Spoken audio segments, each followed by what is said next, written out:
Amorsolo Cueto was one of the most important artists in the history of painting in the Philippines. Amorsolo was a portraitist and painter of rural Philippine landscapes. He is popularly known for his craftsmanship and mastery in the use of lights. He was born on May 30, 1892 and he was died on April 24, 1972 in the age of 79. He studied of University of the Philippines and he was also received an award of Order of National Artist of the Philippines. And he has 11 awards and achievement included the Rizal Poetry Award in the year 1961 and also honorary doctorate in the humanities from the Far Eastern University in 1961. In 1972, Fernando Amorsolo became the first Filipino to be distinguished as a Philippines national artist in painting. He was named of the Grand Order of Man Philippines and Art during the inauguration after Manila Hilton Art Center where his paintings were exhibited on January 20, 1969.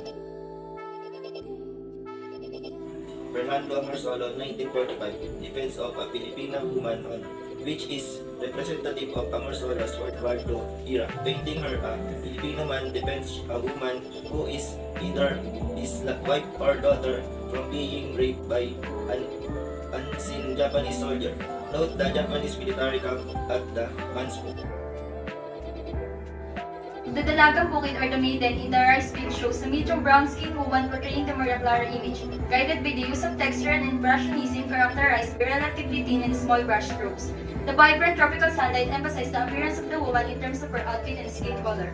Amorsolo's style further emphasized movement. Although it is not that ambitious, the image that the painting depicts in my perspective is that the woman was enjoying her walk by the fields. Looking at the trees, she looked back with a smile. Mayon volcano exhibits the happiness across from the difficulties in planting rice.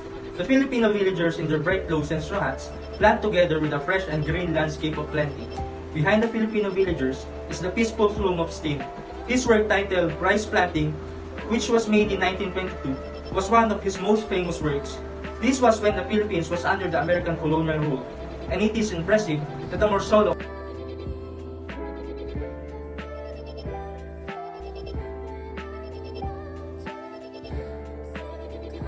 The artwork is Fruit Picker Under the Mango Tree, painted by Fernando Amorsolo, a famous Filipino artist. In this painting, it consists of Filipino harvester. One person, her back turned, seems to be talking to the girl. Other is totally engrossed to the work. The place is very bright, as green environment. In this video, we were talking about Leonardo da Vinci. So who is this Leonardo da Vinci? He was a painter, architect, inventor, and student of all things scientific. His natural genius crossed so many disciplines that it epitomized the term Renaissance man. In this day, he remains best known for his art, including two paintings that was famous and admired: Mona Lisa and The Last Supper. Did you know, Leonardo da Vinci's father, an attorney and notary, and his recent mother were never married to anyone another. And Leonardo was the only child they had together. With other partners, they had a total of 17 other children. Da Vinci's have siblings.